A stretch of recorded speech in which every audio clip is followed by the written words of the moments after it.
तर मित्रांनो नमस्कार, स्वागत आहे तुमचं आजच्या एका नवीन ब्लॉगमध्ये. आणि आज तुम्हाला आमच्या अंगणातली प्रसन्न अशी सकाळ मी दाखवणार आहे.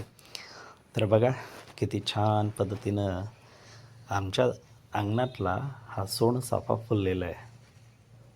बघा किती छान वाटते, प्रसन्न वाटते. आणि त्यासोबतच पक्ष्यांचा हा आवाज तुम्ही ऐकू शकाल. ऐका जरा.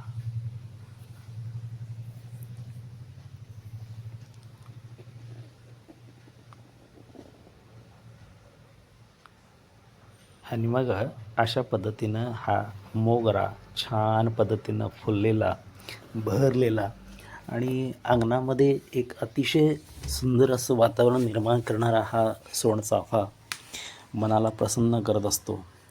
बघा कशा पद्धतीनं तो फुललेला आहे.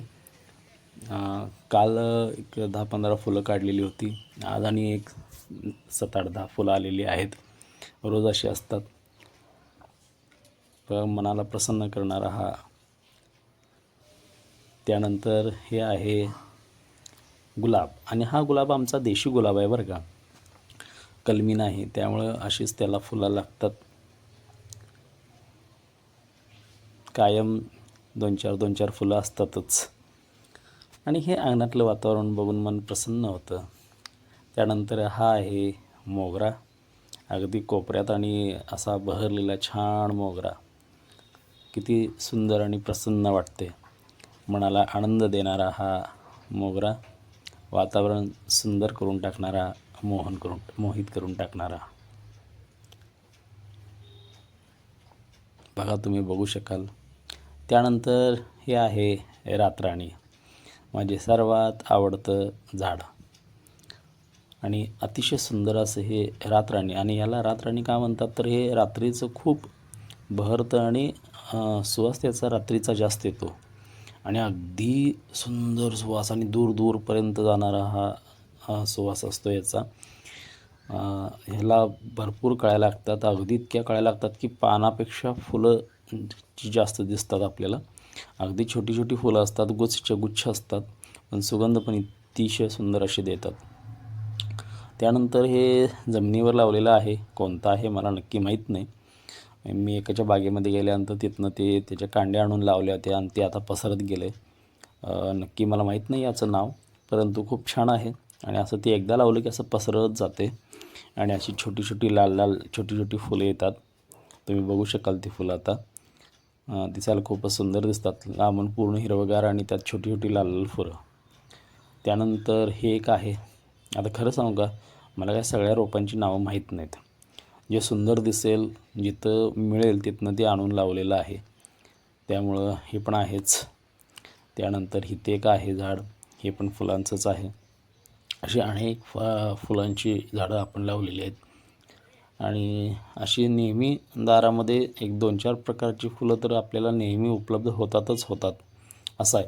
कारण प्रत्येक फुलांचा काय बहर एकाच वेळी असतो अशातला नाही. आता या फुलांचा बहार येऊन गेलेला आहे.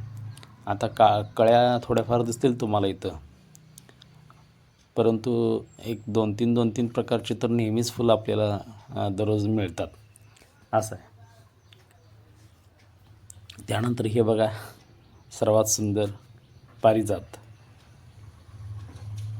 आणि पारिजाताची फुलं जी असतात ती नेहमीच खूप सुंदर असतात. बघा त्यांचा पारिजातचा सडा जो म्हणतो तो अशा पद्धतीने पडलेला असतो. अगदी सुंदर छोटी आणि नाजूक फुलं असतात. ह्याचा देठ जो असतो तो केसरी असतो, पाकळ्या पांढऱ्या असतात. आणि पारिजातक नेहमीच सुंदर आणि असं वातावरण निर्माण करतो. पारिजातकवर अनेक कविता आहेत, चारोळ्या आहेत. त्यानंतर आमच्या बागेतला हा पेरू हा अतिशय भव्य दिव्य वाढलेला आहे. आणि खरं याचं वैशिष्ट्य म्हणजे आम्ही हा पेरू लावलेला नाही आहे. हा पेरू कलमी नाही आहे, स्वतःच उगून आलेला आहे. तुम्ही बघू शकाल आता हे पेरू लागले त्याला.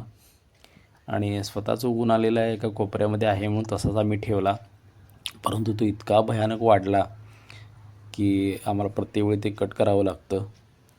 देशी असल्याकारणानं भरपूर वाढतो. त्यानंतर हा आहे नारळ.